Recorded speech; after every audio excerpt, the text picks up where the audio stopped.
Vamos a comenzar en unos minutos. Mientras tanto, sus micrófonos se encuentran apagados, por lo que los invitamos a incluir sus dudas en el botón de preguntas y respuestas. Vamos a dar un par de minutitos, por favor. Muchas gracias.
Listo, pues en lo que se unen más personas, vamos a ir iniciando.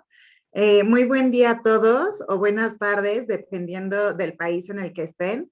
Soy Mariana Gutiérrez Grados, formo parte de la Asociación Internacional Climate Transparency y hoy tengo el gusto de acompañarlos como moderadora en este seminario. Entonces, antes de comenzar con el evento, les recuerdo que todos se encuentran con sus micrófonos y cámaras apagadas, por lo que les invitamos a incluir sus preguntas en el botón de preguntas y respuestas. También para activar la traducción, por favor den clic en el icono en forma de mundo. El seminario se llevará a cabo en español, pero contamos con especialistas internacionales, por lo que tenemos este servicio de traducción simultánea. Ahora sí voy a compartir mi pantalla.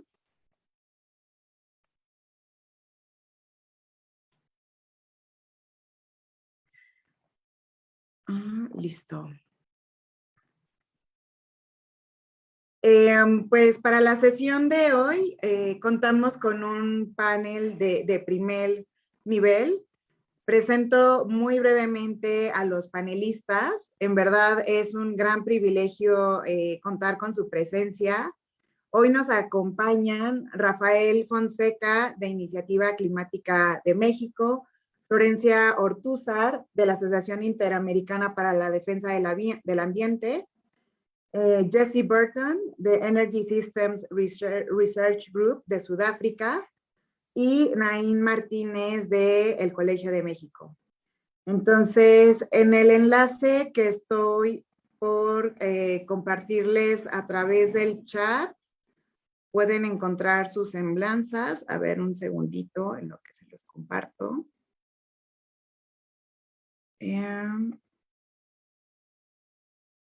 Listo. Ahí pueden encontrar la semblanzas completa de los panelistas. Entonces, la sesión de hoy está estructurada de la siguiente manera. Primero vamos a tener una introducción por parte de Jorge Villarreal, director de Política Climática y Transporte de ICM, quien nos contará cuál es el contexto global de la salida del carbón y por qué es relevante para cumplir con nuestros compromisos climáticos. Enseguida tendremos una sesión interactiva con todos los asistentes para platicar un poquito de cuáles son las medidas prioritarias que se deben implementar para acelerar la salida justa del carbón. Después ya tendremos el diálogo con los especialistas, en donde platicaremos como de alguna de las medidas que se discutieron en esa sesión interactiva y además de otras que ya se han implementado en distintos países y en donde ya hay experiencias importantes que aprender. Después, al finalizar el panel, tendremos las conclusiones por parte de Naín Martínez del Colegio de México.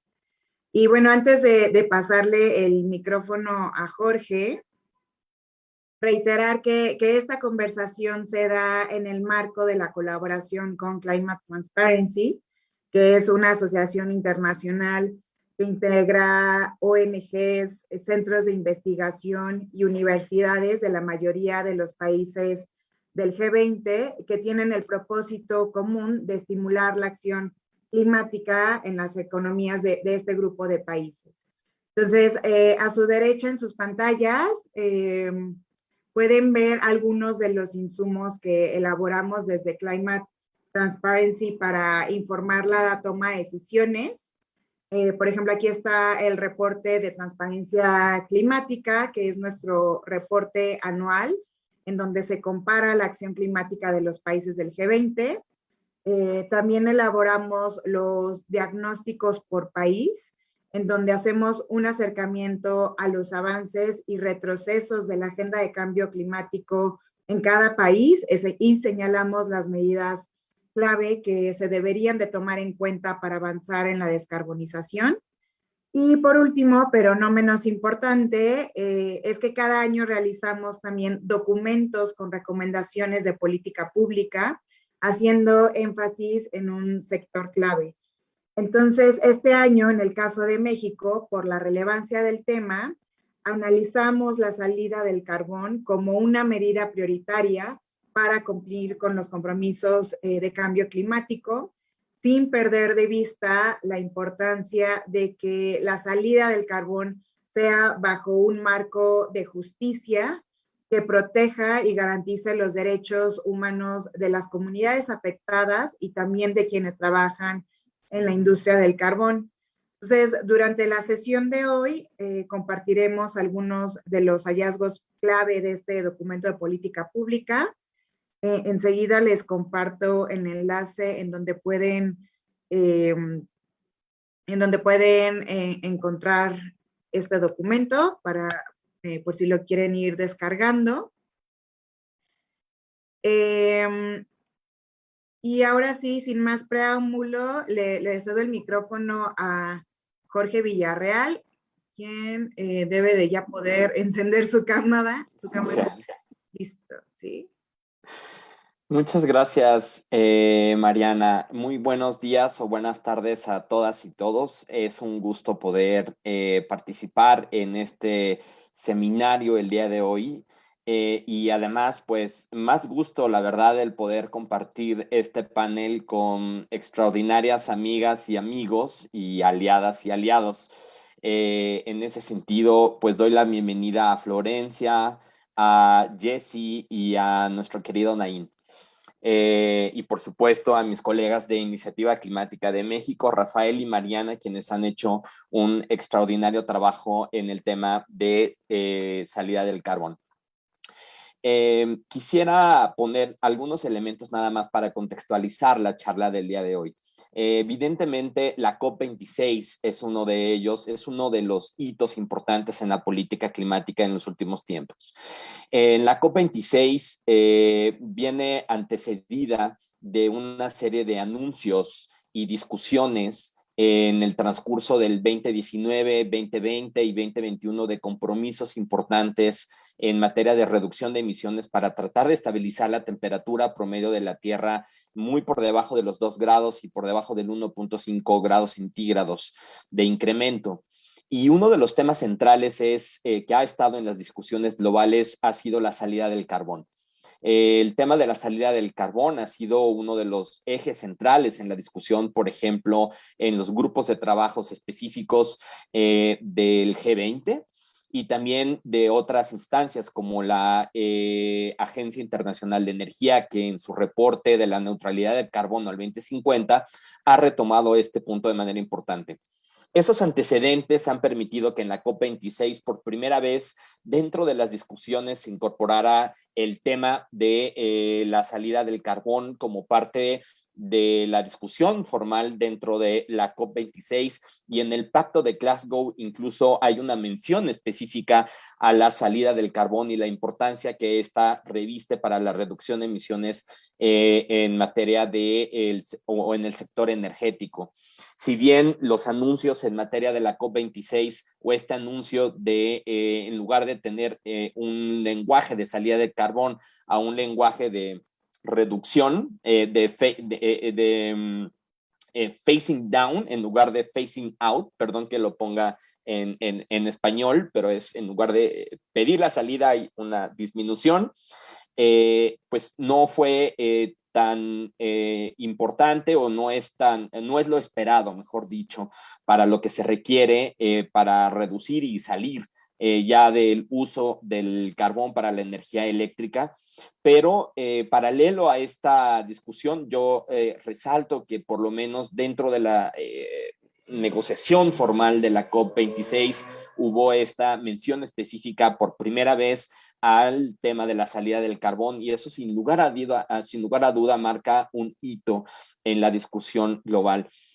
Paralelo a esta discusión, nosotros además en el transcurso de la COP observamos 4 grandes anuncios en materia del carbón. El primero es el compromiso para reducir, para limitar el financiamiento del carbón para la generación eléctrica overseas, es decir, en inversiones extranjeras para aquellos países que se comprometieron para ello. Después tenemos el acuerdo global del carbón a energía limpia, que también es un acuerdo bastante relevante en esa materia, aunque carece de algunos elementos muy específicos como los compromisos de salida del carbón de varios países, no queda muy claro en qué momento lo van a hacer. Tenemos nuevas adiciones al Powering Past Coal Alliance, que es esta iniciativa de salida del carbón global que tiene varios años y que ha instrumentado sin lugar a dudas algunos elementos importantes para que los países parte de esta alianza tengan una ruta específica para la salida del carbón. Así lo hizo México cuando firmó este documento hace muchos años, aunque ahora lo estemos incumpliendo. Y finalmente tenemos el anuncio de la transición del carbón para Sudáfrica, que es sin lugar a dudas creo que el hito más relevante en materia de discusión de salida del carbón de la COP26 y tenemos la inmensa fortuna de contar con la participación de nuestra querida Jessie Burton en este webinar para que nos dé detalles de qué es lo que está atrás para países como México y ya nos platicará nuestra estimada Florencia sobre qué pasa para Chile y Colombia. Sin lugar a dudas, el apoyo y el acuerdo para la salida del carbón en Sudáfrica marca un hito de hacia dónde quisiéramos globalmente dirigir los esfuerzos porque está respaldado con inversiones, pero sabemos que atrás de estas inversiones también hay bastante trabajo hecho por diversos actores, incluyendo las organizaciones de la sociedad civil e institutos académicos como la Universidad de Cape Town. La COP26 en ese sentido, de acuerdo a los diversos análisis, marca un hito sí importante, pero todavía insuficiente para la salida, para mantener esta trayectoria de emisiones por debajo del 1.5 grados centígrados. Estamos actualmente, de acuerdo a los reportes del Climate Action Tracker, en una trayectoria post-COP26 de 2.4 grados centígrados, lo que requiere atender de manera urgente estos esfuerzos globales para poder limitar la temperatura promedio en los niveles requeridos por la ciencia y atender este semáforo rojo que nos está indicando los últimos reportes del IPCC y otros más. Para ello, si siguiéramos, por ejemplo, las recomendaciones de diversos estudios, tendríamos que eliminar el 80% del uso del carbón al 2030 para poder estar en nuestra trayectoria del 1.5 grados. Y estos anuncios que hemos observado en la COP26, aunque son alentadores, son limitados y deberíamos de hacer un esfuerzo mucho mayor. Países como México, y con ello voy terminando, Mariana, países como México tenemos una tarea bastante pendiente. Aunque en México actualmente el carbón representa solamente el 4% de la generación, representa el 10% de las emisiones del 10% de las emisiones de gases de efecto invernadero en el sector energético. Esto es importante no perderlo de vista porque además actualmente es solamente el 4% de la generación, pero hay una capacidad instalada para que el carbón represente hasta el 10% de la generación y más del 22% de las emisiones. Si las reglas del despacho del sistema eléctrico lo priorizarían. En las discusiones de la reforma energética que estamos teniendo actualmente y que tendremos en Parlamento Abierto y en distintos mecanismos el año que entra, la discusión del carbón va a ser central para que en el despacho del sector eléctrico el carbón no esté más dentro de la matriz eléctrica. Sin embargo, es muy, muy importante resaltar que para un país como México no podemos dar esta discusión disasociado o separado de una discusión de transición energética justa que ponga a la gente en el centro. De ninguna forma Iniciativa Climática de México, y estoy seguro que ninguno de nuestros aliados quisiera nada más tener una salida del carbón per se, sino queremos una salida del carbón con generación de alternativas y con un plan de salida discutido por la gente y con la gente en las comunidades afectadas. Si para ello nos tardamos más de lo que debemos tardarnos, pues nos tardaremos más, pero no queremos una transición energética y una salida del carbón sin esta discusión socialmente inclusiva con las comunidades, con los actores y las organizaciones que llevan ya tiempo trabajando el tema de derechos humanos, por ejemplo, y derechos laborales alrededor de las minas del carbón. Para nosotros es esencial poder tocar base en ese sentido. Y a pesar de que tenemos esta emergencia climática, reiteramos que por lo menos para Iniciativa Climática de México y para México como país, una salida del carbón no se puede dar y no se debe dar de ninguna forma desde una perspectiva exclusivamente climática. Debe de darse basado obviamente en el componente climático, el componente y la agenda social y por supuesto el componente ambiental y de salud pública. En ese sentido, espero que en el seminario del día de hoy las intervenciones y el trabajo que han colocado nuestras colegas y nuestros colegas ofrezca algunas elementos tanto para la parte nacional como también para el ejercicio comparativo con otros países de cómo avanzar en esta transición energética justa con la gente y las comunidades en el centro, que reitero es el punto de partida y no puede ser de otra forma para la transición del carbón en países como los nuestros. Perdón que me tomé más del tiempo, Mariana. Gracias. No, al contrario, muchísimas gracias, Jorge, por destacar los distintos esfuerzos que se están emprendiendo a nivel internacional para acelerar la salida del carbón. Justamente la siguiente dinámica busca hacer una lluvia de ideas de cuáles deberían de ser los siguientes pasos que debieran adoptar los países para hacer operativos estos compromisos, ¿no? Justamente tomando en cuenta, como mencionas, las condiciones en el territorio, los retos que se viven a nivel local, tanto del lado de las comunidades como de los trabajadores. Entonces, para pasar al siguiente punto en la agenda, voy a volver a compartir mi pantalla. Un momentito.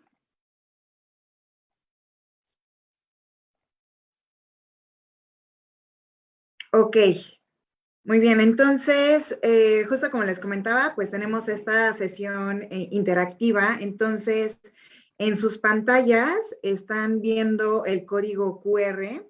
Este lo pueden escanear con su celular para unirse a la sesión interactiva o unirse a través del link que estoy por compartirles aquí por el chat.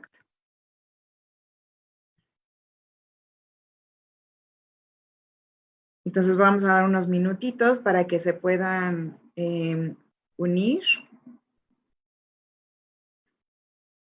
Mientras yo voy a ir cambiando de pantalla para pasarme a la sesión interactiva. A ver, un segundito.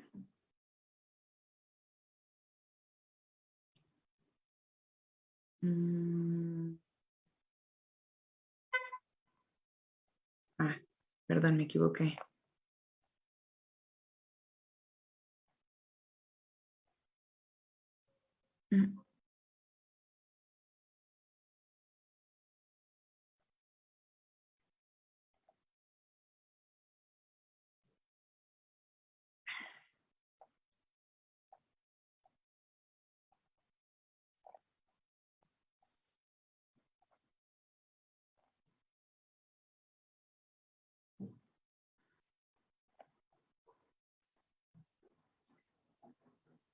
A ver, me parece que ya está abierta la votación.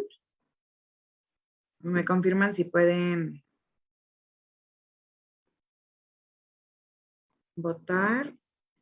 Y entonces, a ver, ahora sí pueden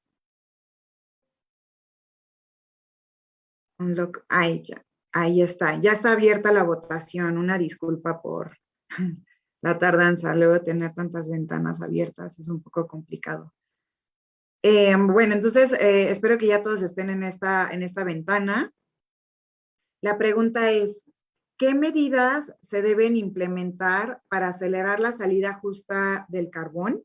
Entonces, para esto ya incluimos algunas medidas. Aquí la dinámica consiste en que por favor seleccionen las 4 que ustedes consideren prioritarias. Así que en lo que están votando voy a ir leyendo las medidas. También ahí enseguida de cada renglón tienen la traducción en inglés. Entonces, una de las medidas es desarrollar un plan que incorpore alternativas limpias para diversificar la economía, realizar un plan local de remediación ambiental y de impactos a la salud por la industria del carbón. Otra es convocar un diálogo amplio y participativo para desarrollar una estrategia para dejar atrás el carbón. Otra medida es establecer incentivos fiscales que promuevan la generación de empleos en la industria limpia. Eh, Otra alternativa es incorporar dentro del marco regulatorio una fecha para la salida del carbón. También esta otra medida, capacitar a las personas que trabajan en la industria del carbón para transitar hacia otras actividades económicas. Fortalecer los mecanismos de transparencia y rendición de cuentas para acelerar la salida del carbón.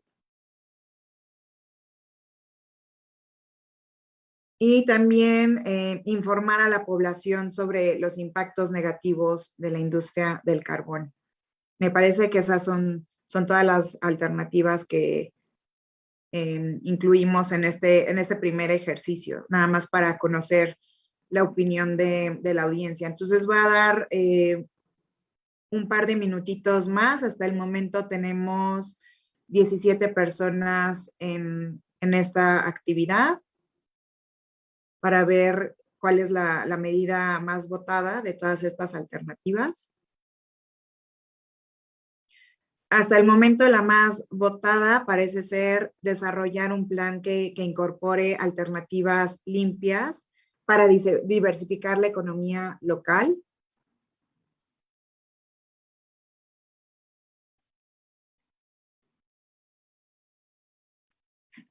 Ahora ya hay 19 personas, entonces me espero un segundo más.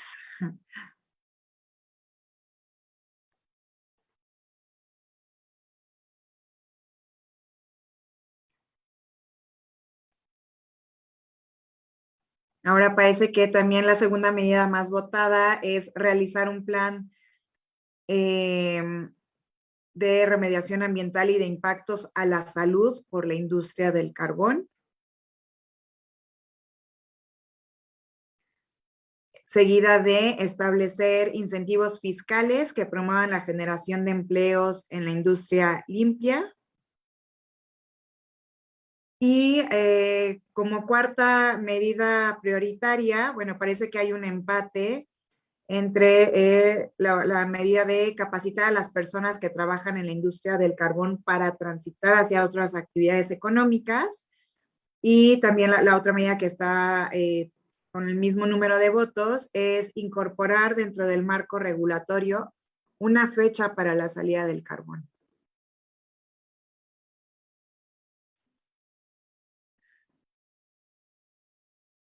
Entonces, bueno, hasta aquí voy a cerrar ahora sí la votación.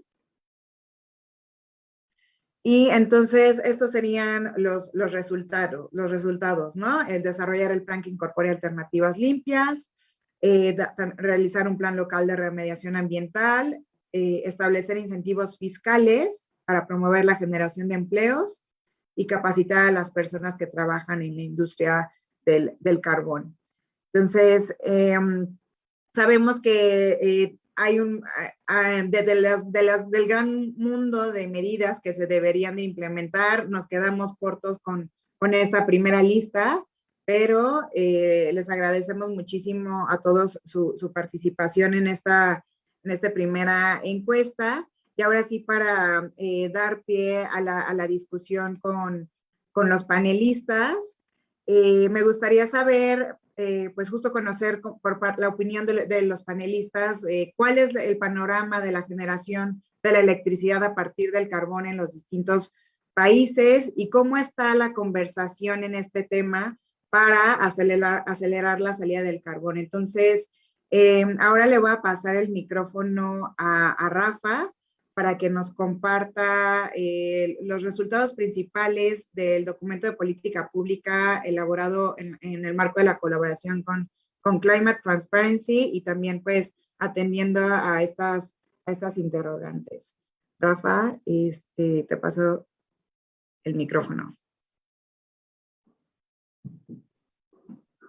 Muchas gracias, Mariana. Me escucho, ¿verdad? Es que luego ya no sé, entre tantos mutes, ¿cuál es el correcto? Hola a todas y todos. Muchas gracias por estar aquí participando hoy. Sé que es diciembre, cierre de año y es bien complicado estas fechas para estar conectados en un webinar a esta altura también de la pandemia, después de tantos webinars. Pero bueno, solo quería agradecer primero que nada a todas por estar acá. Voy a compartir mi pantalla, voy a hacer una presentación breve, espero no tomar mucho tiempo. Y quiero retomar algunos de los puntos que salieron en este slide. O sea, las dos primeras opciones que surgieron es el plan que incorpora alternativas limpias para diversificar la economía local. El segundo salió de la remediación ambiental, si no me equivoco. Y el tercero, ya lo perdí. Perdón. El tercero fue establecer incentivos fiscales que promuevan la generación de empleos. Claro, Ujú. exacto. Y lo que me llamó mucho la atención es que quedó hasta de los últimos lugares, bueno, de los últimos lugares, pero hasta abajo la parte de convocar un diálogo amplio y participativo para desarrollar una estrategia para dejar atrás el carbón. Y bueno, justo parte de nuestro planteamiento inicial como Iniciativa Climática de México es que, bueno, convocar un diálogo amplio y participativo es uno de los temas más prioritarios y es lo primero que se tiene que empujar para lograr desarrollar un plan que incorpore las alternativas o el plan de remediación y cualquier otro empuje que se quiera construir en legislación o en normativa. Entonces, voy a explicarles por qué esta es un poco nuestra narrativa y por qué esto es a lo que le estamos apostando. Y les voy a compartir la pantalla en este momento. Ahí lo pongo como presentación. Ahí está como presentación, ¿verdad? Solo confirmenme que sí está. Sí. Excelente. Sí, se ve bien, gracias. Bueno, aquí iniciamos con esta bella imagen de las carboeléctricas en Coahuila con su limpio humo negro que contamina los aires de la región carbonífera en Coahuila. Y bueno, pues el excelente manejo de pasivos ambientales colocados ahí al aire libre en la región, porque pues bueno, el desierto muchas veces es considerado como eso, ¿no? Un espacio vacío en donde puedes tirar cualquier cosa y que pues no importa, ¿no? Entonces, vamos a ir avanzando. Pusimos algunas fotos de ahí de la región para ponerlos en contexto y que tomen un poco de dimensión de lo que está ocurriendo por acá. Entendemos que México, bueno, no es un caso de donde haya muchas carboeléctricas, pero nos vamos a concentrar ahorita en la región carbonífera del norte de México, en Coahuila. Entonces, el contexto para México, la transición energética. Ya Jorge adelantó un montón de las cosas que tenía contemplado hacer en esta presentación, así que trataré de ir un poco rápido en algunas de ellas para no saturarlos con duplicidad de información. Pero bueno, en México, como ya mencionó Jorge en la introducción, pues nos encontramos lejos de cumplir nuestras metas climáticas. Aquí, esta es la gráfica del Climate Action Tracker. Una disculpa que esté en inglés, pero la verdad es que no encontré una versión en español, pero les comentaré un poco a lo que va esta gráfica. Simplemente aquí lo que están demostrando es que las políticas de acciones de México que están acá son altamente insuficientes y se acercan a un mundo superior a los 4 grados centígrados. Y aquí en las metas condicionales de México, pues también son insuficientes, con una trayectoria tendencial hacia un mundo mayor de 3 grados centígrados. Nuestra meta de los NDCs de 2015 no condicional es una reducción de 51% de carbono negro y de 22% de gases de efecto invernadero, y la condicional de 70 y 36. Cabe aclarar que las NDCs actualizadas que presentó México en 2021 actualmente se encuentran suspendidas gracias a recursos y litigio estratégico de organizaciones de la sociedad civil, porque eran menos ambiciosas. Y se supone que las NDCs tienen que ser progresivas y más ambiciosas cada vez, y como México presentó unas menos ambiciosas, bueno, se presentó un recurso para que México las rehiciera y cumpliera con sus acuerdos internacionales. Entonces, actualmente, las vigentes son las de 2015, por eso no retomamos las actualizadas de 2021. Y bueno, otro tema relevante es que la nueva política energética pues no estaba alineada con estas metas, ¿no? Parece que la transición energética pasó a segundo plano y ahorita tiene otras prioridades en el sector energético, y la incorporación de energías renovables ha sido discursivamente mal vista por esta administración, así que nuestras metas y trayectorias parecen estar un poco desfasadas. La meta para incorporación de energías renovables hacia 2030 en una trayectoria, una descarbonización profunda, debería ser el 54% de renovables para 2030 y de más de 80% para 2050. Bueno, estas metas no las tenemos para nada de cerca. Aquí está la matriz energética de generación de energía eléctrica en México. Una vez, nuevamente, una disculpa de que esté en inglés. Afortunadamente, los nombres prácticamente son iguales. Pero del lado izquierdo tenemos la gráfica de pastel de las emisiones de dióxido de carbono. Y del lado derecho tenemos la generación de carbón, el porcentaje. Como podemos ver, la mayor parte de nuestra generación de energía eléctrica, el 59%, es de ciclo combinado, y ahí el negro ese es el de carboeléctricas. En 2020, este es dato para 2020, ojo, es importante el año. En 2020, México generó 4% de su energía eléctrica con carbón. Y del lado izquierdo podemos ver cómo las emisiones de gases de efecto invernadero del carbón, que solo es el 4%, es un 11%. Esto es más del doble de la generación. Y aquí nos podemos dar un poco de cuenta de lo dañino que es este tipo de generación, lo mucho que contamina y lo poco que genera. Ahora, una salida justa del carbón es necesaria. Como ya se mencionó un poco en este webinar, no queremos que haya una salida del carbón simplemente porque es técnicamente viable, ¿no? Queremos atender todas las dimensiones posibles. Ay, perdónenme, esa diapositiva se me fue por ahí. Entonces, dejarles un poquito el contexto de lo que pasa en México de la generación con carbón. El 99% del carbón en México, este 4% de generación que les mencioné allá arriba, es extraído en esta región de Coahuila. Este estado, para quien nos acompañe de otros países y no conozca la división territorial mexicana, este estado está en el norte del país. Aquí está Texas, para que se den una idea de cómo por dónde está. El 99% de todo el carbón se extrae aquí, en esta cuenca. El otro 1% se divide en otros 2 estados también en el norte del país, pero bueno, prácticamente todo, podemos decir, es por acá. 2 de las 3 carboeléctricas que hay en México se ubican en Nava, Coahuila, que es en esta región donde está acá, donde dice Piedras Negras, Ciudad Acuña. Y bueno, como ya les mencioné, en 2020 el carbón representó el 4% de generación eléctrica y 11-10% de las emisiones. Esta es la región donde se concentran los impactos.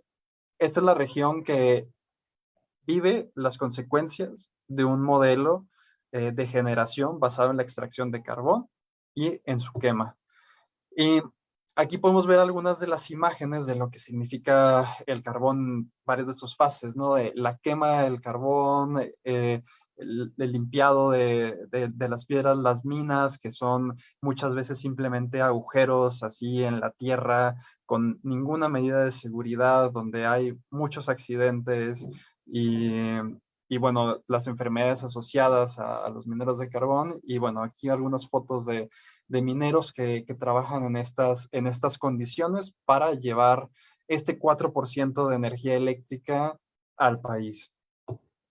¿Y qué es lo que significa el carbón para esta región? El carbón significa 430 muertes anuales por calidad de aire en la región, y esto es incluyendo lo que se quema del carbón como lo que se extrae de las minas, porque cuando minan, pues también hay partículas suspendidas y también hay emisiones que generan enfermedades pulmonares que afectan a la población y eventualmente incrementan la tasa de muertes por este tipo de enfermedades. Entonces, 400 muertes anuales adicionales por mala calidad de aire en la región. Más de 500,000 personas en Coahuila están expuestas a los límites superiores a las normas de la OMS, no la mexicana, porque la mexicana es súper complaciente, o sea, si fuera la mexicana sería pues, prácticamente todos, ¿no? Entonces, prácticamente nadie estaría expuesto, pero la OMS, que es, bueno, el estándar internacional, 500,000 personas se encuentran expuestas a estos límites superiores a la norma. Y aquí también hay que tomar en cuenta un tema que es el mercurio, que no se encuentra dentro de estas normas, pero también son miles de kilos de mercurio que se depositan en la región que no están siendo también contabilizados. Y bueno, desde 2006 el dato que obtuvimos de la Organización Familia Pasta de Conchos es que ha habido 180 muertes en minas de 2006. Yo creo que este dato tiene que actualizarse y aquí habría que ver cuál es el dato realmente actual. Posiblemente ya es más alto debido a que este año, 2020, ha sido particularmente fatal en términos de accidentes en minas debido a que hubo una reactivación de la compra de parte de CFE a pequeños productores. Y bueno, vinculado a esto, ha habido 4 recomendaciones de derechos humanos vinculadas a la minería del carbón. Vamos a ver más allá del carbón, pues qué es lo que hay, qué es lo que tenemos. Entonces, una transición justa debe atender y conocer todos estos impactos que tiene el carbón. Impactos en la salud, impactos en la economía. La región es dependiente de este combustible, es un mercado monopsónico, se llama. Solamente CFE y Altos Hornos de México principalmente compran el carbón, entonces se va para allá. Y no genera realmente desarrollo en las comunidades. Los impactos ambientales que son terribles, que bueno, decir los impactos sociales y los impactos psicológicos que muchas veces no se toman en cuenta también. Nosotros lo abordamos desde un marco de justicia climática. ¿Y qué entendemos por justicia climática? Lo entendemos como un movimiento que reconoce que esta crisis climática o el cambio climático impacta de manera diferenciada a las personas y a las comunidades, y bueno, también a los países de un marco internacional, y que la crisis climática agrava las injusticias que ya existen, y que no todas las personas cuentan con las capacidades y los recursos para hacer frente a estas injusticias que se están presentando cada vez con mayor frecuencia. Y finalmente que las personas se encuentran en el centro. Esto es súper importante. No podemos abordar la crisis climática sin entender que es fundamentalmente un problema social, es una crisis social, y que las personas nos encontramos todas y todos en este centro. ¿Y qué es una transición energética justa? Bueno, así brevemente, una transición justa implicaría una distribución equitativa de los costos y beneficios de esta transición, que una reducción de las asimetrías de poder entre los grupos y sectores, y que se garanticen espacios de participación y de representación incluyentes y participativos para todas las personas, y que se reconozcan las injusticias y los impactos existentes, pasados y futuros. Bueno, voy a ir un poco rápido porque sé que tenemos poco tiempo para no comerme el tiempo de las demás panelistas. Y bueno, algunos elementos para una transición energética justa en el contexto del carbón. Bueno, primero que nada, fundamental, es un diálogo amplio, un diálogo incluyente que incluya las perspectivas de las personas afectadas, de los que están viviendo o más bien sobreviviendo los impactos de este tipo de generación y de modelo de extracción. Y bueno, a partir de esto, generar evaluaciones ambientales, sociales y culturales de los impactos que tendría una transición, incluir este imperativo de justicia con los elementos que mencioné en la diapositiva anterior, establecer mecanismos que hagan transparente el proceso, que haya rendición de cuentas, que haya información clara sobre este proceso, y que la participación sea activa, libre e informada. Al momento de implementar un proceso de transición, hay que garantizar que siempre exista información clara, puntual, consistente y confiable para las personas que están viviendo este proceso, que se remedien y que se atiendan los impactos previos, todos los pasivos ambientales, todos los impactos que hay en salud y todas las injusticias que puedan haber derivadas del modelo anterior que estamos tratando de transitar fuera de o lejos de, que se asignen recursos suficientes para que esta implementación sea llevada a cabo en todo el tiempo que sea necesario, y que en la legislación, en el marco regulatorio, en las normas, se establezcan mecanismos para que la transición sea definitiva. O sea, no vale la pena con buenas intenciones, hay que establecer en la legislación también que el carbón se va y que ya no tiene que volver, y que las personas que fueron impactadas tienen que ser remediadas por el tiempo que sea necesario. Posterior al proceso de implementación y también un poco durante la implementación, hay que generar procesos de monitoreo y de evaluación de qué es lo que está pasando con el proceso de transición, cómo mejorarlo, cómo resolver cualquier problemática o reto que haya surgido, fortalecer las alternativas de empleo y de tecnologías limpias, y repensar, esto es súper importante, repensar el consumo de energía y el modelo de desarrollo. O sea, no simplemente significa como sustituir el carbón por energía limpia, más bien es pensar para qué estamos usando la energía, cómo estamos generando desarrollo en el territorio y cómo podemos generar mayores beneficios a nivel local. Algunos de los retos es, bueno, la diversificación de la economía local, que es muy dependiente del carbón actualmente. La construcción de comunidad más allá de la mina, lo que comentan las personas locales es que, bueno, los pueblos se generaron y se construyeron alrededor de la mina, y la comunidad, como la cuestión comunitaria es muy frágil, y bueno, tenemos que empezar por ahí, ¿no? Generar comunidad que sienta apego al territorio y que, pues, busque alternativas para defenderlo.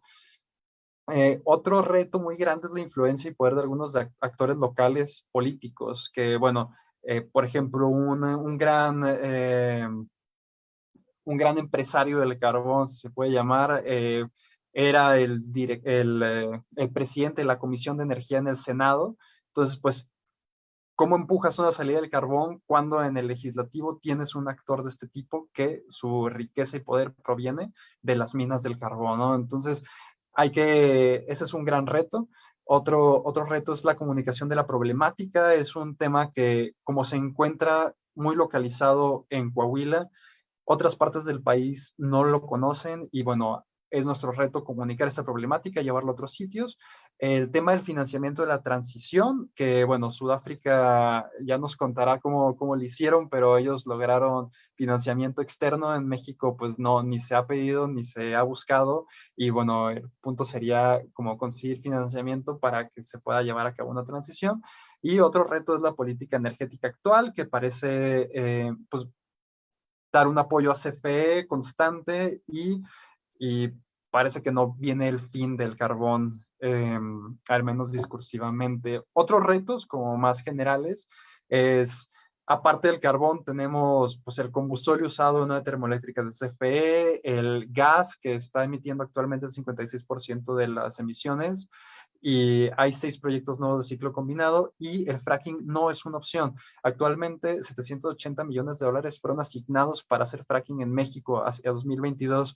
Y una de las alternativas que dicen algunos empresarios y académicos en la región del carbón es, bueno, si no tenemos carbón, vamos a hacer fracking, lo cual, pues, para nosotros es simplemente, pues, cambiar un mal por otro mal, quizás hasta peor a veces, ¿no? Entonces, fracking no es una opción. Hay que hacer frente a este reto para que el carbón no se vaya a sustituir simplemente por gas.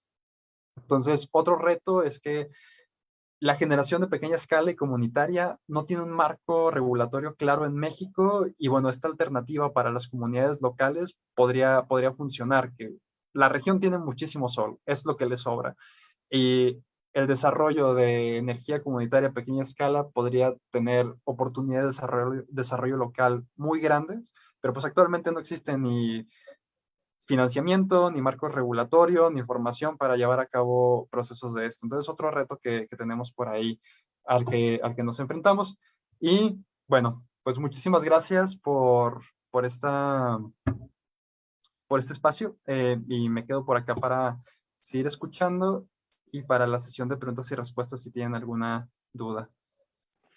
Muchísimas gracias, Rafa. Y pues sí, nada más resaltar que es sumamente compleja la discusión alrededor de la salida del carbón en México, porque pues hay una serie de contradicciones, ¿no? Como ya comentaba Rafa, que se deben de atender desde una política energética que avanza en sentido opuesto y una política climática débil y poco ambiciosa, mientras en Coahuila, en la región carbonífera de México, se están agravando los impactos sociales, ambientales. Entonces, pues sí, nada más destacar que urge ahí diseñar un plan para acelerar la salida del carbón, pero sin duda este proceso debe de ser parte de un diálogo participativo, informado, abierto y transparente, pues para todos los involucrados, ¿no? Tanto para quienes viven en las zonas aledañas a la región carbonífera y para los mineros y sus familias, sin duda. Entonces, muchísimas gracias, Rafa, por esta primera participación. Florencia, me gustaría si nos puedes contar qué está haciendo Chile para avanzar en la salida del carbón. Sería interesante conocer si a raíz de la COP26, por ejemplo, se decidió darle más prioridad a este tema o si ya había un avance previo a este proceso global.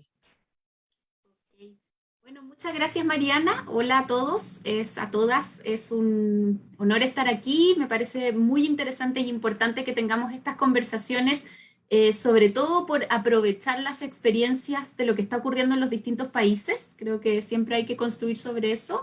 Bueno, gracias Mariana por compartir mi presentación. Esa es la última lámina.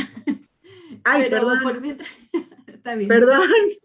Ahí pueden ver Ahí está. un resumen de todo. Bueno, yo les voy a hablar de la descarbonización en Chile. Es un caso bien interesante porque en Chile existe un acuerdo de descarbonización que hizo el presidente con las empresas que son dueñas de las termoeléctricas, y además existe un proyecto de ley que podría cerrar las termoeléctricas incluso antes de lo que postula este acuerdo. Entonces les voy a contar un poco sobre el contexto del carbón en Chile, sobre lo que pasa con este acuerdo y con esta ley, y luego les voy a dar algunas como reflexiones sobre cómo tiene que ser una transición, porque yo estoy totalmente de acuerdo con Rafa cuando decía que no se trata simplemente de llegar y cerrar todas las termoeléctricas, porque a pesar de que es lo que quisiéramos, obviamente hay que hacerlo con cuidado para no terminar con problemas iguales o peores de los que estamos tratando de escapar.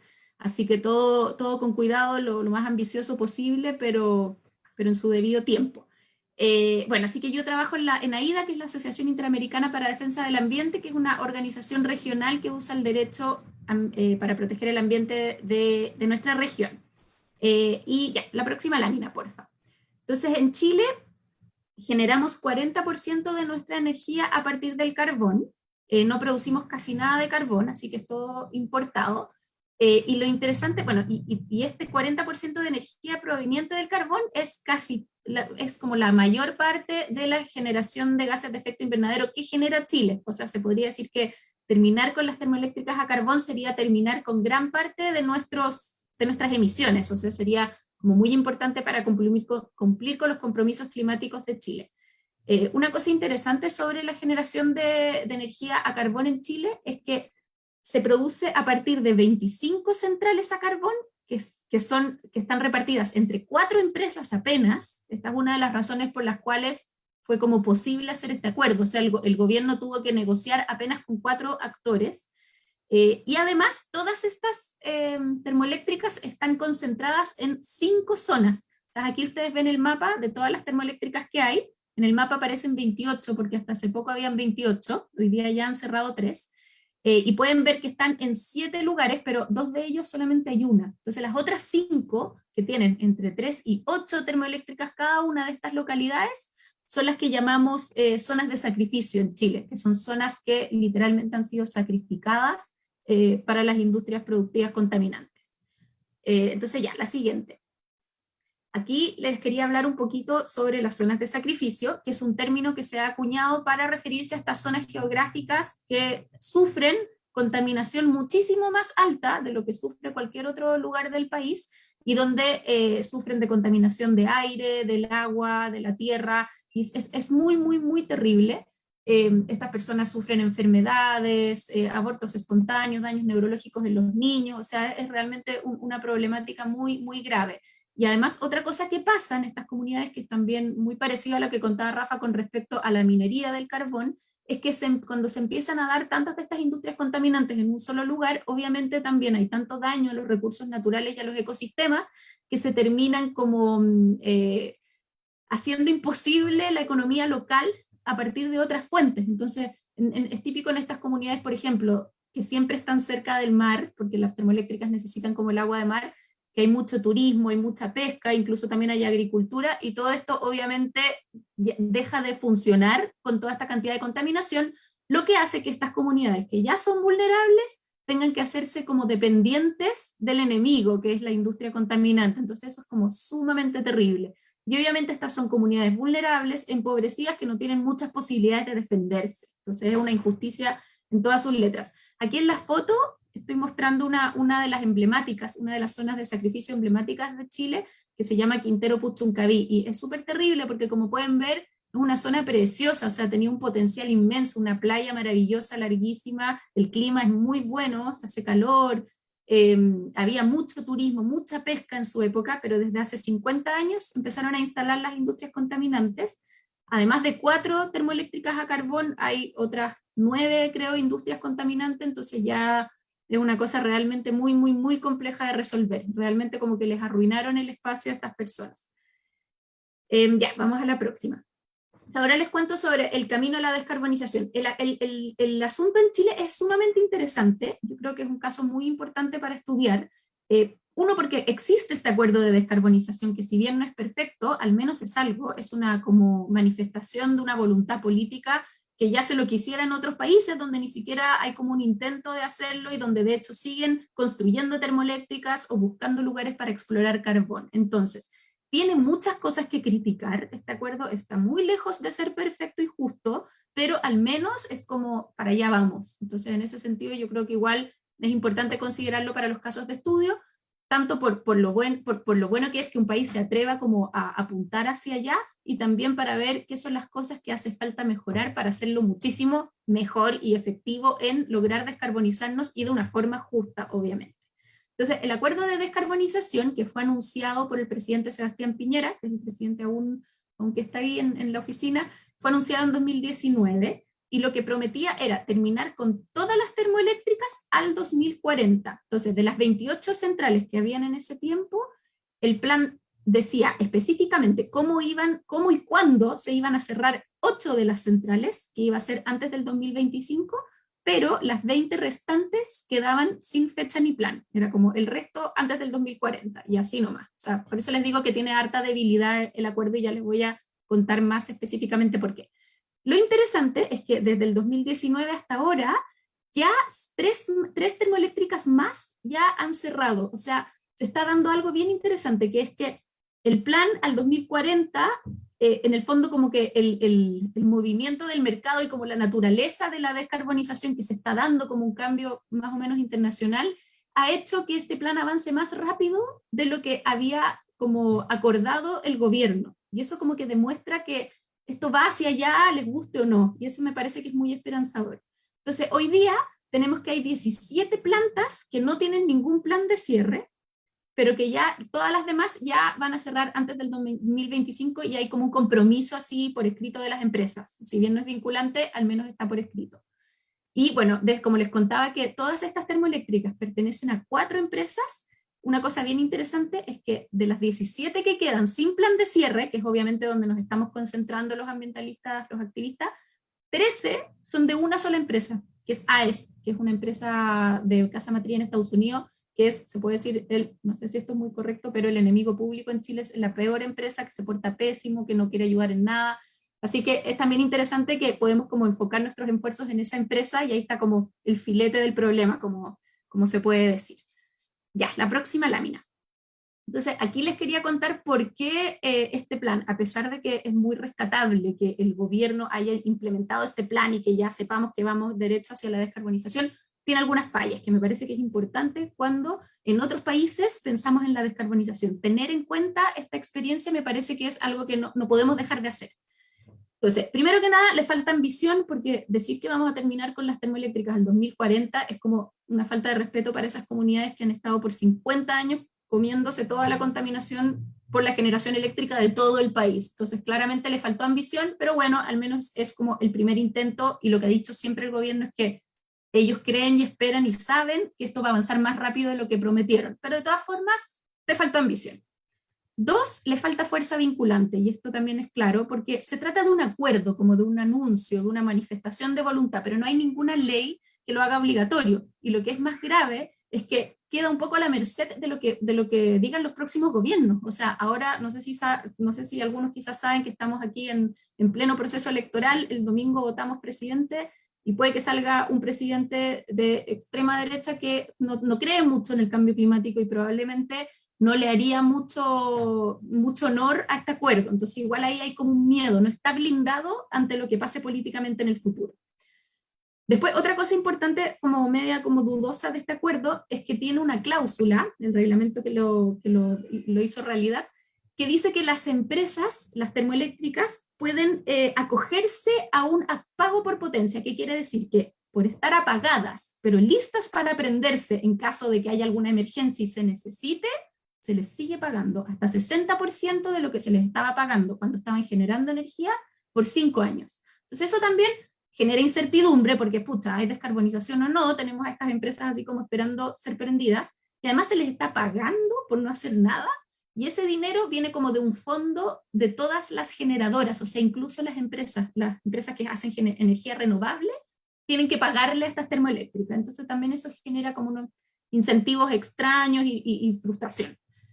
Luego, el plan también permite que las empresas que se comprometen a cerrar las termoeléctricas puedan venderlas, cosa que es como también poco serio, porque si la vendes claramente no estás descarbonizando, o bien transformarlas. Y muchas veces lo que está pasando es que se están transformando en otras empresas contaminantes, entonces tampoco se está terminando con el problema de esas comunidades que merecen una oportunidad de un lugar donde haya un ambiente sano. Por ejemplo, hay algunas que se están transformando en generadoras de energía por gas, otras que se están transformando en plantas desaladoras gigantescas que también generan un montón de impactos, etc. Entonces eso también no es muy serio, digamos.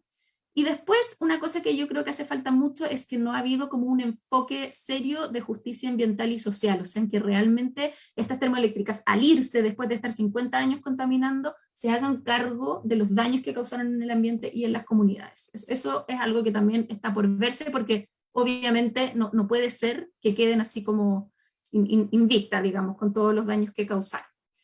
Esas son las críticas al plan. La próxima lámina, por favor.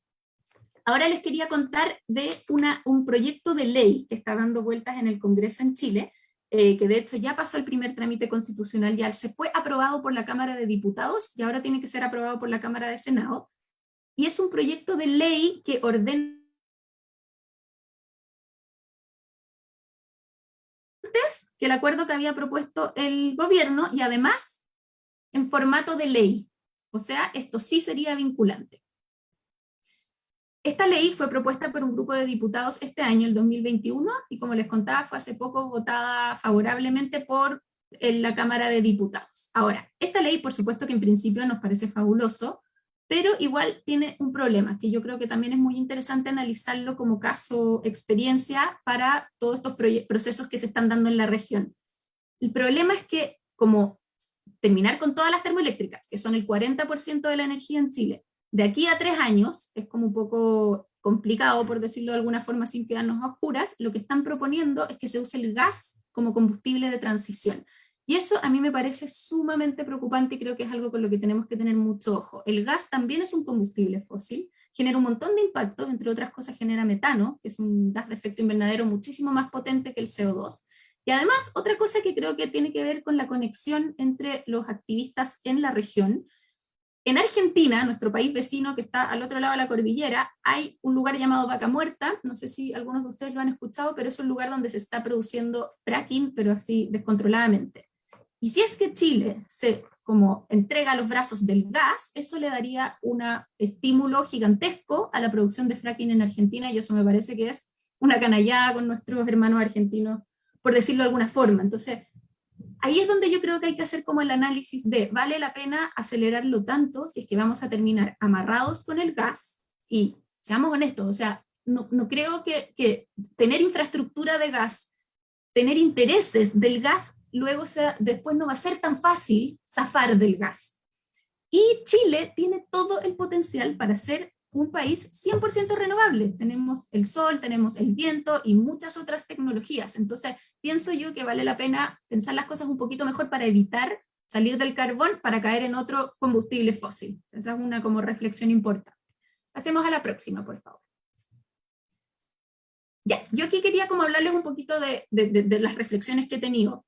Habiendo leído el policy paper que ustedes compartieron para este webinar, que está muy interesante sobre como la transición que se requiere en México, y también revisé un documento hace tiempo, me llegó este documento que se los recomiendo, que es un documento que analiza las políticas en Europa para la eliminación gradual del carbón, donde en Europa hay países que empezaron en el 2015 anunciando el fin del carbón. Estas son como un poco las cosas que hay que tener en cuenta para hacerlo de una manera justa y real, la salida del carbón. Uno, tiene que ser ambiciosa, obviamente, o sea, que realmente logremos mantener las temperaturas que no se eleven más allá del 1,5, porque eso es lo que necesitamos como humanidad, lo que ha dicho la ciencia. Dos, legislada, ya lo decía cuando hablaba del caso de Chile, o sea, anuncios, declaraciones de buena voluntad, no sirven, tiene que haber ley que sea exigible, vinculante, que sea justa. Esto quiere decir que se integre, lo que decía Rafa también, que se integre a las comunidades, que se integre a los sindicatos, que se hable con las personas, o sea, que seamos todos parte para que realmente sea aceptado y justo para todos. Que sea limpia, que el carbón se sustituya por energía limpia, ojalá solar y eólica y otras tecnologías que existen, y que sea directa, que no pasemos por por combustibles de transición dañinos como el gas, que sea confiable, o sea, que se haga pensando en transmisión, en el almacenamiento y en todos los detalles técnicos que necesitamos para que después no terminemos con apagones o teniendo que volver al carbón o a otros peores incluso con la cola entre las piernas, que sea económica, que se le reconozca un precio al carbón. Esto no puede ser la única política, no es que reconociéndole un precio al carbón vamos a salir del carbón, pero sí es importante para acelerar la descarbonización y para hacer que el mercado funcione como tiene que funcionar, sin tantos incentivos perversos. Que sea saludable, esto quiere decir que se saquen primero, que se parta por cerrar las termoeléctricas que son las más viejas y contaminantes, y que sea inteligente. Esto es que ojalá no haya que pagarle compensación a industrias que han estado contaminando y haciéndose ricos por años de años para que salgan. Y bueno, la última que quería agregar yo, que un poco no la decían muy claramente en este documento, pero es muy importante que todos estos procesos de transición sean respetando derechos humanos y respetando el medio ambiente, y ojalá con planes para reparar todo el daño que se ha causado, tanto a los ecosistemas como a las comunidades afectadas. Eso, quedo disponible para que conversemos en la parte de las preguntas. Muchas gracias.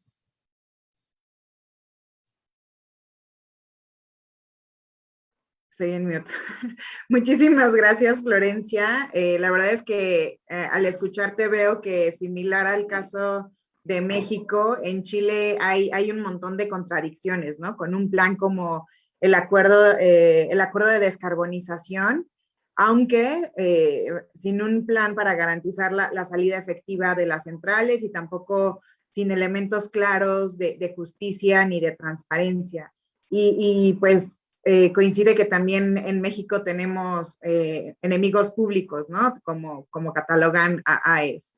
Y bueno, ahora para pasar a nuestra siguiente panelista, Jessie, pues nos gustaría conocer cuál es la experiencia de Sudáfrica. Justamente Sudáfrica es uno de los países del G20 que más avances muestran en temas institucionales y de marco regulatorio. Entonces, estaría increíble si nos pudieras compartir qué nuevas medidas está implementando Sudáfrica alrededor de la salida del carbón.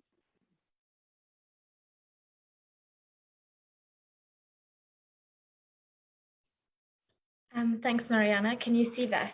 Muchísimas gracias, Mariana. ¿Pueden ver bien mi Yes. presentación? Hi, everybody. Thanks so much for having me. Perfecto. Muchísimas gracias a todos por conectarse el día de hoy. Me parece que Sudáfrica es muy interesante porque por ahora nos sentimos muy optimistas sobre qué es lo que está pasando en el espacio energético, claro.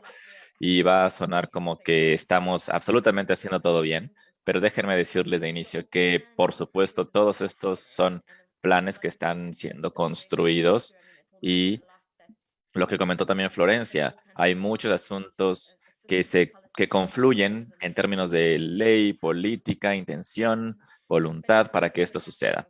Y déjenme darles un poco de antecedentes. Entonces, una salida del carbón en Sudáfrica. ¿Por qué es tan interesante Sudáfrica? Bueno, porque es una economía muy concentrada en el carbón. El 90% de la producción del carbón y el 70% de las plantas mineras ocurren en el sur de Sudáfrica, tienen una gran dependencia del alcohol, tienen un 87% de la electricidad proviene del carbón y representa el 40% de las emisiones totales de Sudáfrica.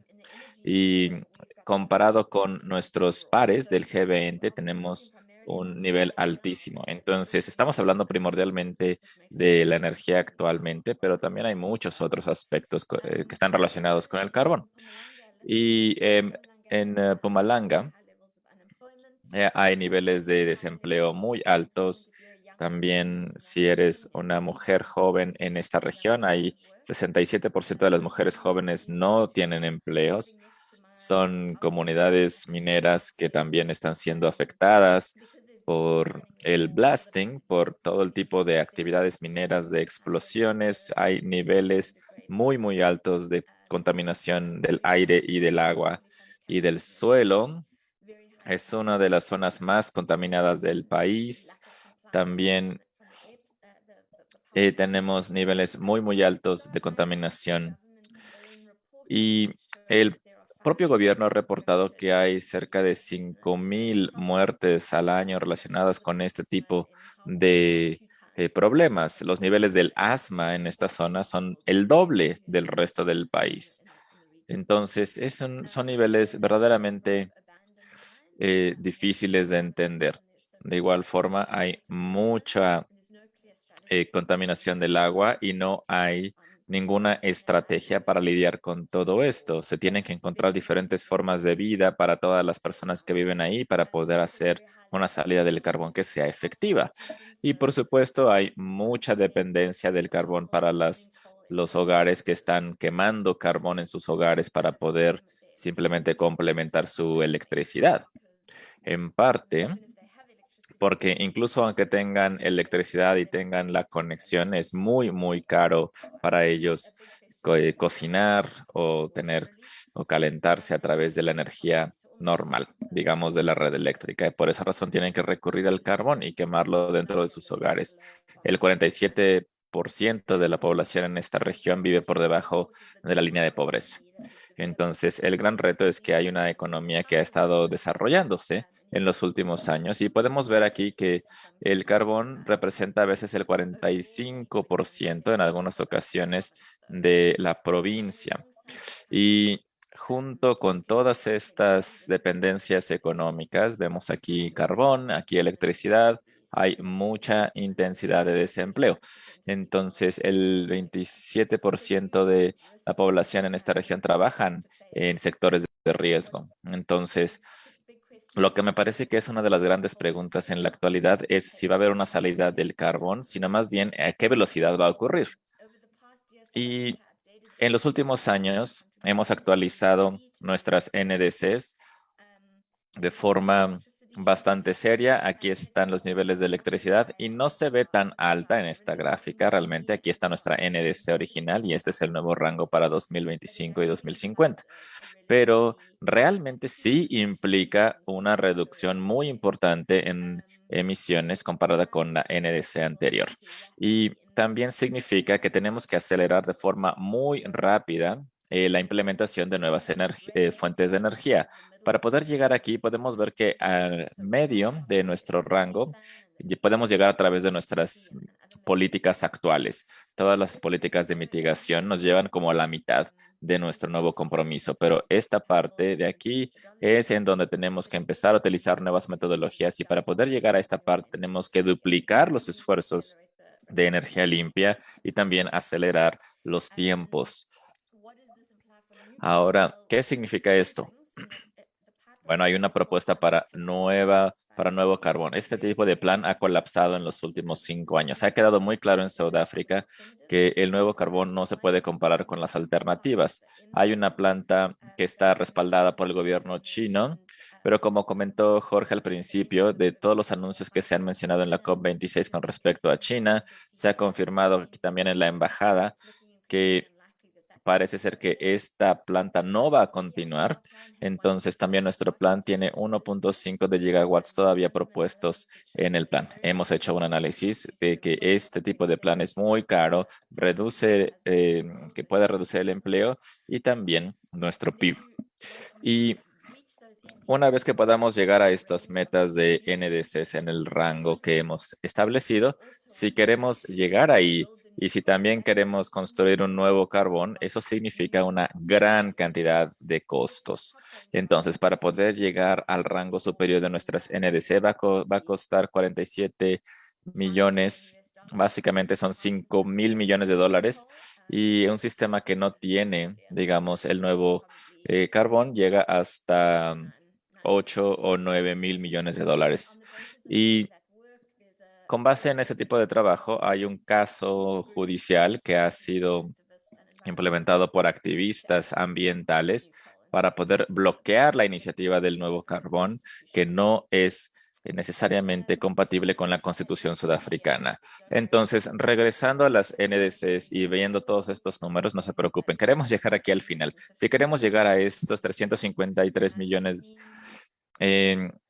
para 2030, tenemos que llegar a nuestro IRP, llegando de esta capacidad instalada y poder compartir la electricidad a la mitad del sistema hacia 2050 hasta un tercio para 2030, nos lleva de hecho a una salida del carbón para 2040 que es básicamente consistente con el Acuerdo de París. Hay diferentes grupos que nos han mostrado que esto será posible de hacer y, como ya he mencionado, esto significa una gran cantidad de políticas de mitigación que nos van a ayudar a poder acelerar para poder llegar a 5,5 gigatoneladas y también tiene ciertas implicaciones para el suministro de carbón, para los empleos en el sector minero y también las ganancias, porque este tipo de respuestas pudieran ser difíciles. Y hay una gran cantidad de preguntas alrededor de qué significa esto para la rehabilitación de la economía en este sector.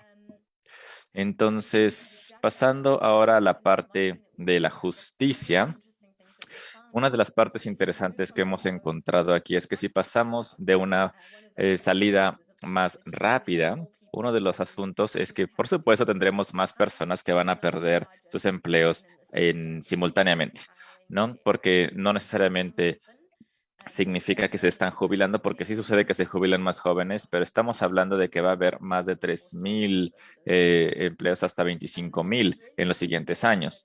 Y esto es algo muy importante porque a pesar de nuestro escenario actual, a diferencia del que es más ambicioso, esta caída es muy interesante porque no hay mucha investigación alrededor de por qué hay personas que salen del sector minero mucho más jóvenes. No sabemos exactamente por qué, tal vez por razones de salud. Y esto significa que siempre hay nuevos trabajadores. Entonces, sin importar el camino o el paso al que vayamos, vamos a tener cada vez menos y menos jóvenes entrando a este plan.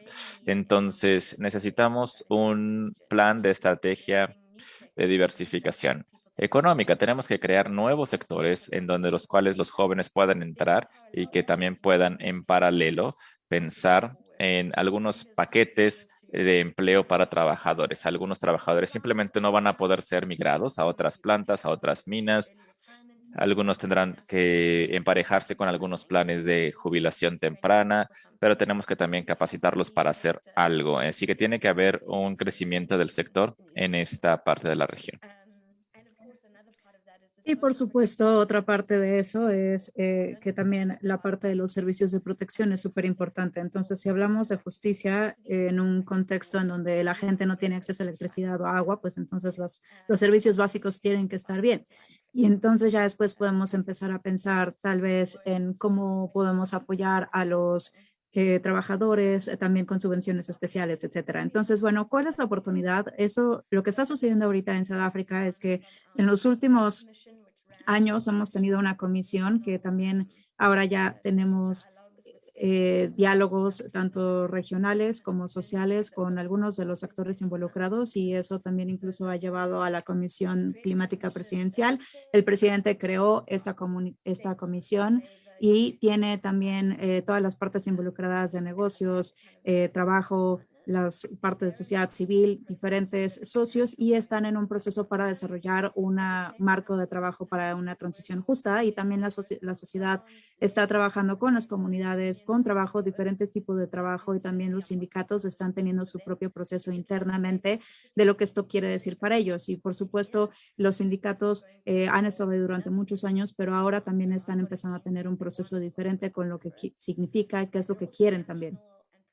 También hay estrategias tanto a nivel municipal, de provincia y nacional, por ejemplo, qué se hace si eres un municipio, qué es lo que haces si a lo mejor eres el Departamento de Recursos Minerales y de Energía. Y entonces ahí se tiene que sentar para poder mantener esta transición y ver cómo es que se puede llevar a cabo todo esto en el sector energía.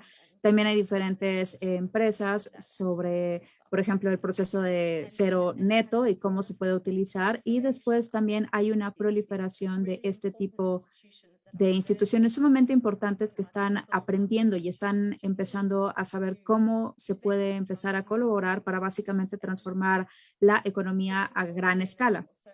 pero todo es muy inicial, entonces es muy emocionante y hay muchas cosas que están sucediendo, pero bueno, no podemos decir, ah, bueno, sí, aquí ya hay una planta que ya cerramos, apenas estamos aprendiendo cómo se hace y estamos pensando en cómo podemos reemplazar esa planta, por ejemplo, de carbón, con qué se puede reemplazar y sobre todo ha sido muy interesante aquí porque, por ejemplo, están también viendo. Estuvimos a lo mejor pensando también en el gas o también a lo mejor tener algún otro tipo de recursos para poder hacer que también haya muchas industrias manufactureras que estén involucradas. Entonces, ¿qué es lo que se necesita? Por supuesto, un diálogo social y también una justicia o un procedimiento de justicia, protección social que incluya también una entrega de servicios, diversificación económica, que esto puede implicar turismo, agricultura, así como también las energías renovables son una opción, pero no es la única. Muchas veces las personas piensan, ah, no, ok, ya no vamos a utilizar carbón, vamos a hacer renovable. Bueno, la parte renovable es un pilar de esa estrategia de diversificación, pero también tenemos que estar pensando en la ventaja competitiva de diferentes aspectos y eso puede ser también muy específico en el contexto social y por supuesto la transición de los trabajadores y las políticas de mercado para que las apoyen, así como también hay muchas preguntas sobre la parte de finanzas, cuál es la escala y la cantidad de flujo nacional e internacional y más allá de eso, no nada más es suficiente decir que es la parte climática de la parte financiera, sino también es cómo es el sistema financiero, cómo es que va a poder apoyar estos proyectos de transición. Hay algo que también está haciendo muy bien, por ejemplo, en una organización específica en donde ellos pueden dar estos proyectos para manejar esta transición y se analiza el tipo de estructura, el tipo de perfil de riesgo, el tamaño, el tipo de transacción, todos los costos involucrados para poder entonces identificar si el sistema financiero actual tal vez no está listo para poder tener esa justa transición. También tiene que haber una coordinación política, mucho trabajo para poder identificar proyectos y procesos y por supuesto Sudáfrica es un ejemplo para el resto del mundo en vías de desarrollo debido a esto. Entonces, bueno, no voy a hablar tanto sobre la historia, esta nada más es la Asociación de Transición de Energía. Aquí, bueno, dice que efectivamente el presidente pudiera hacer un nuevo modelo para los demás y puede ser un caso como de estudio. ¿De qué está compuesto?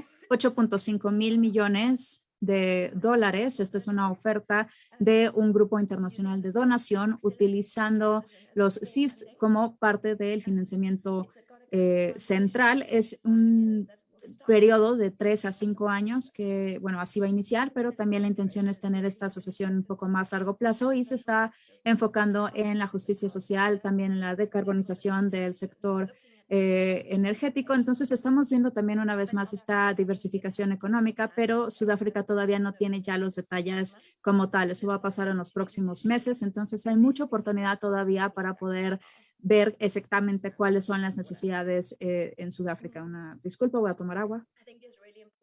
Y sí, me parece que estas son partes súper importantes que hay que tomar en cuenta, qué se va a hacer también con las minas abandonadas, restaurar justicia, etcétera. Y por supuesto, restaurar los servicios de energía, así como también el uso en las viviendas de carbón. Podemos platicar mucho más de esto también durante la sesión de preguntas, si es que hay preguntas al respecto. Y aquí nada más esto es para mostrarles cuáles son las necesidades sociales, la necesidad de financiar todo, tanto la infraestructura, los trabajadores, toda la parte también, digo, no es fácil, es mucho dinero que Sudáfrica necesita simplemente como para poder manejar todas estas consecuencias sociales.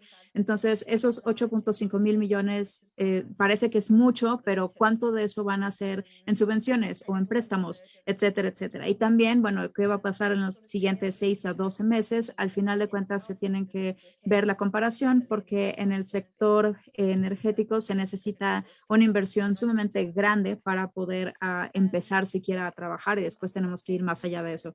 Entonces, pues bueno, esto voy a parar ahora. Este es el trabajo que se hizo para el proyecto y pues bueno, muchas gracias. Jessie, muchísimas gracias por tu intervención. Muy interesante conocer el caso de Sudáfrica. Sin duda hay avances importantes de los que hay que aprender. Ya tenemos un poco justo el tiempo, por lo que ahora vamos a escuchar la reflexión de Nain y enseguida pasamos a la sesión de preguntas con la audiencia. Entonces, Nain, como especialista en transición energética justa y también como coautor del policy paper sobre la salida justa del carbón en México. ¿Cuáles son los aprendizajes que destacarías de esta conversación? Por favor, compártenos tu reflexión sobre este diálogo. Gracias, Mariana, y gracias por todas las presentaciones tan interesantes. En realidad, más que realizar un resumen de las presentaciones, voy a tratar de resaltar algunos aspectos que me parecieron interesantes o claves en la conversación. Uno de ellos es la manera en la que la salida del carbón se ha posicionado como un tema clave en la conversación internacional. Ahora también de manera institucional, tanto en las conversaciones de la COP26 como del G20, y los distintos compromisos que se están tomando en la materia. Esto me parece importante. Y al respecto, digamos, voy a lanzar por ahí algunas preguntas. Sería interesante, por ejemplo, me gustaría conocer un poco la perspectiva de Jorge sobre el caso de México en la Alianza de Retiro del Carbón, si permanece o no, y cómo medía el no compromiso en torno al retiro del carbón en la COP26 con la pertenencia a esta alianza. Por otro lado, creo que es importante los datos, ¿no? Que en cómo es, digamos, clave para poder mantener las temperaturas por debajo de los 2 grados centígrados y idealmente en el 1.5, eliminar el 80% del carbón para el 2030, que evidentemente estamos en un proceso pues muy retrasado.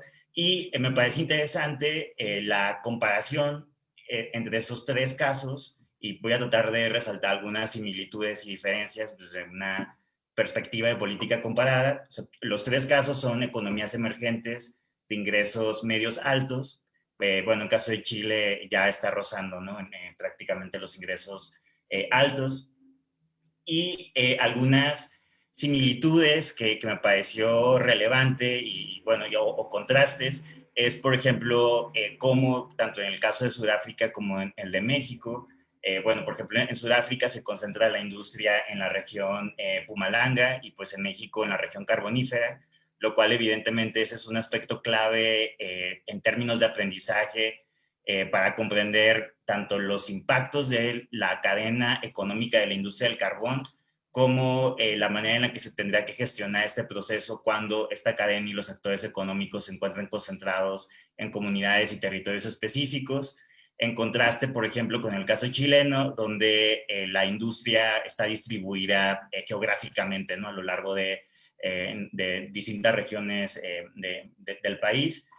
Otro elemento que me parece también que comparten los distintos casos es el énfasis sobre la inclusión social de estas comunidades. Me pareció también muy interesante la perspectiva que ofreció Florencia sobre cómo el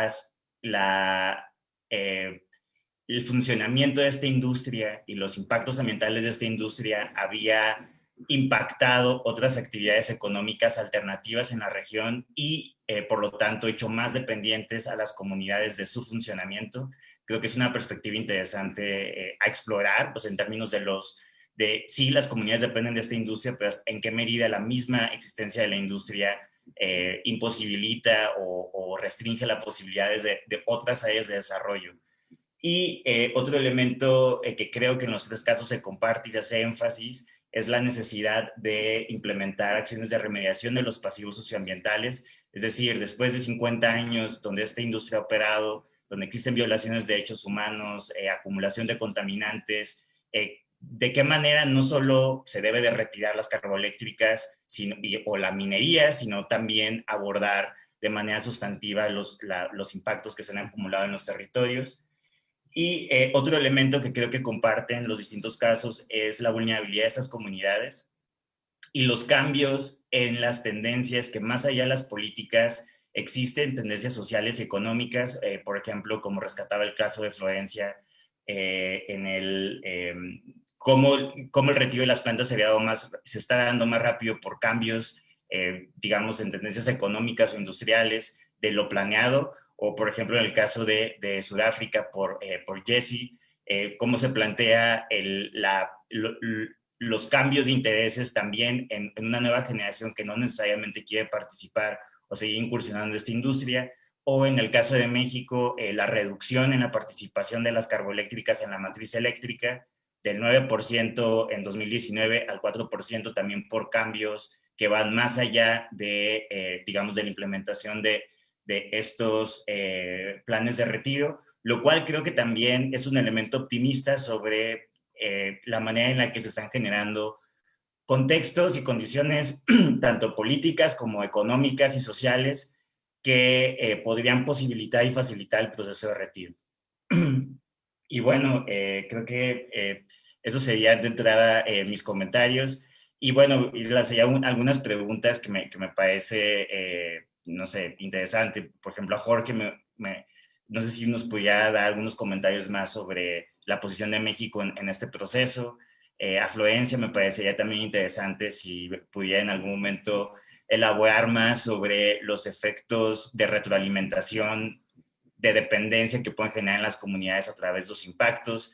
También me parece muy interesante la perspectiva de Jessie sobre el recambio generacional y la participación y los cambios de visiones e intereses de nuevos sectores de la población. También creo que sería interesante, por ejemplo, si Rafa pudiera elaborar un poco más sobre qué está ocurriendo con estas comunidades mineras que pasaron del 9% al 4%, a dónde se desplazaron los mineros y cuál está siendo la experiencia de esas comunidades.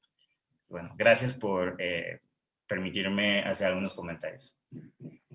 No, al contrario, muchísimas gracias, Nain. Entonces, ahora le cedo el micrófono a Rafa para que pueda contestar parte de las preguntas. Adelante, Rafa. Sí.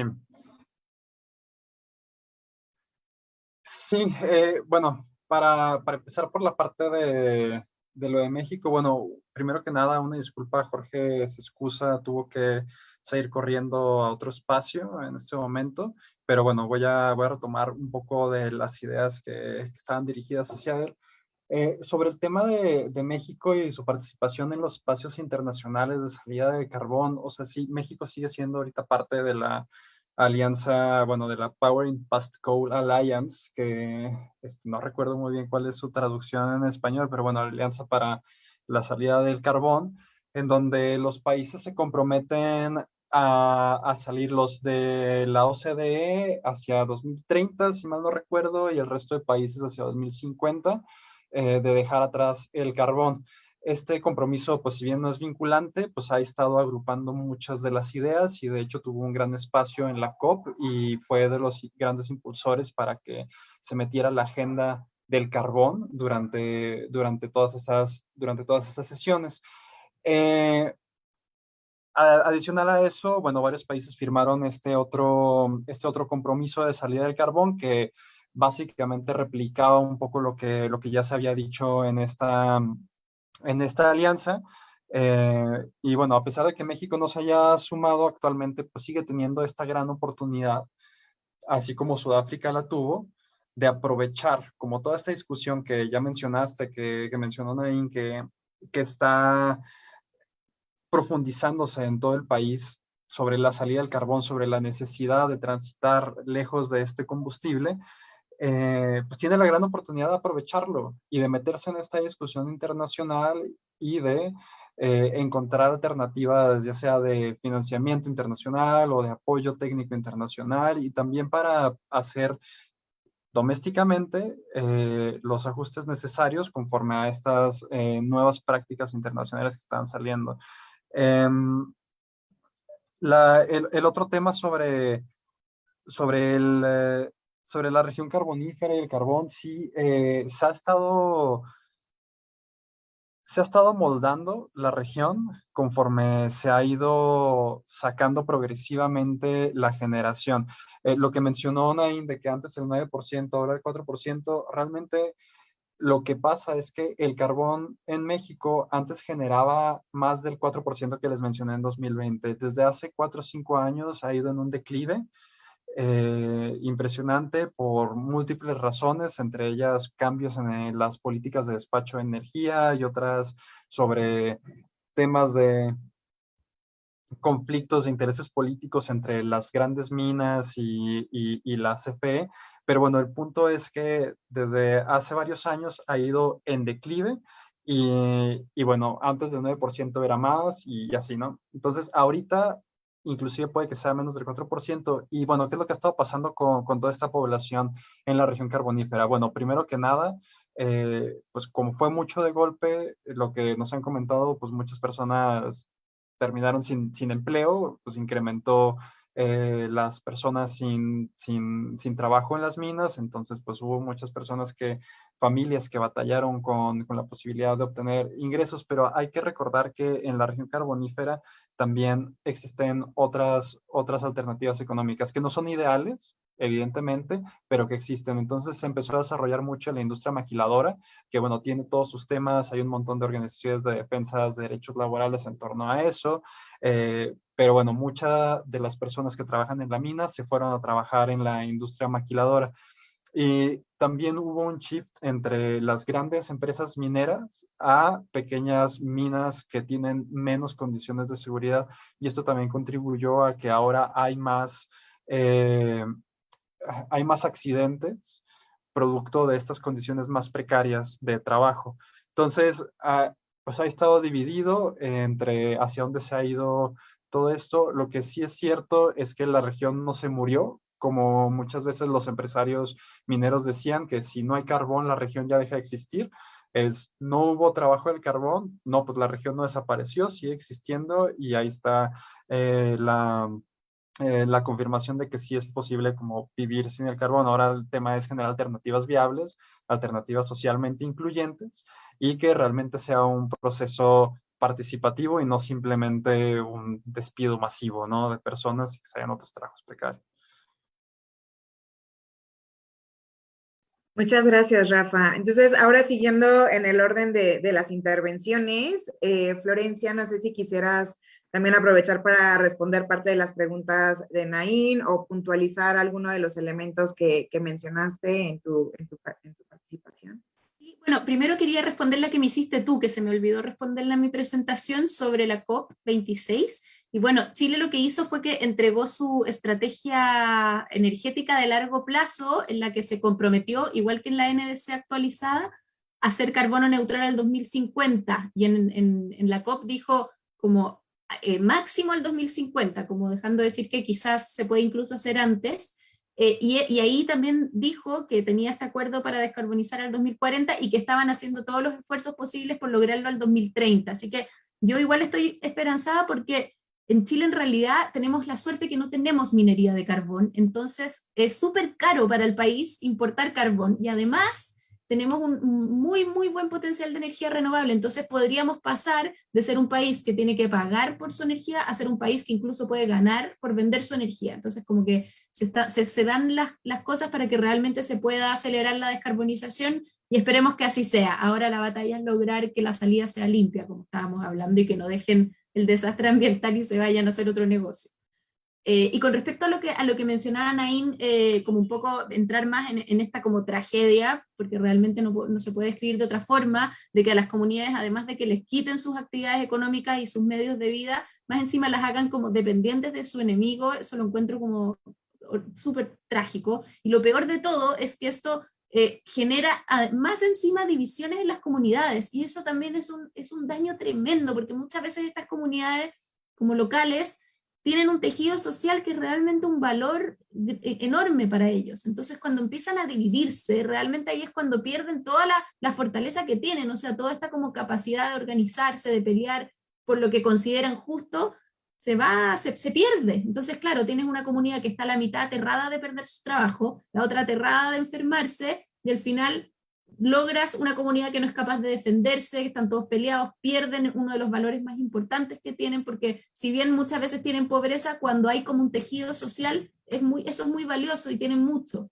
Se ayudan, se aportan, entonces es como una tragedia ya, pero por varios flancos. Por eso es tan importante también como apoyar a estas comunidades, porque tienen potencial, o sea, aún si con toda esa contaminación que tienen encima, igual pueden como recobrar actividades económicas que se han perdido. La naturaleza se puede regenerar si es que tú le das la oportunidad. Entonces creo que ese tiene que ser como nuestro como enfoque. O sea, si tú logras regenerar el medio ambiente, se va a regenerar y vas a poder volver a tener agricultura, a tener pesca, a tener turismo, etc. Eso. Muchas gracias, Florencia. Y ahora, Jessy, ¿quisieras añadir o responder las preguntas de Nain? Sure. Thanks, Gaz. Sí, claro, muchas gracias. Nain, bueno, nada más quiero ser clara. Lo que está sucediendo no es tanto que los jóvenes no están escogiendo irse a la parte del carbón, sino que más bien van a desaparecer los trabajos porque el carbón más bien cada vez está disminuyendo. Entonces, en realidad es un gran riesgo y el problema principal de Sudáfrica es que, pues sí, el desempleo tiene 47-48% en la región. Entonces, de hecho, tener cualquier trabajo realmente importa. Cuando hablamos de pérdida de empleo, sí, básicamente estamos mandando a las familias a cuestiones de pobreza, tal vez incluso pobreza extrema. Y un comentario un poco más general también es que por muchas razones muy complicadas, pues Sudáfrica fue quien empezó también a empezar a tener este tipo de acuerdos, pero también me parece que hay otros países que están explorando esos acuerdos y que están pensando ahora también en cuáles son las necesidades detalladas y sustanciales para la inversión, para las consecuencias también de esta salida de carbón, cuánto va a costar esos detalles y también la negociación, pero también para que saben qué es lo que necesitan y cómo lo pueden implementar, porque vamos a tener que pasar por este proceso y no tener ningún involucramiento por parte del gobierno, pues no lo hace factible. Este es un reto muy grande para cualquier comunidad, entonces sí se tiene que gestionar por parte del gobierno y por supuesto tiene que tener apoyo de países desarrollados. Gracias. Muchísimas gracias, Jessy. Y bueno, ya estamos, de hecho ya rebasamos el tiempo asignado para esta conversación. Pero Nain, si quisieras dar alguna conclusión adicional, ¿no? Ok. Entonces, la verdad es que fue una conversación sumamente interesante. Les agradecemos muchísimo a todos los asistentes por su tiempo y sobre todo pues a los panelistas que fueron sumamente generosos. Entonces, este seminario se transmitió en vivo a través de Facebook y también lo vamos a compartir en YouTube. Entonces, con mucho gusto les vamos a compartir la sesión grabada y las memorias de esta conversación. Y pues nada, agradecerles de nuevo y que tengan un muy buen día. Gracias, chao, chao. Gracias, Thanks, hasta everybody. luego. Gracias, Bye. bye. Nos vemos, mucho gusto. Chao. Mucho gusto.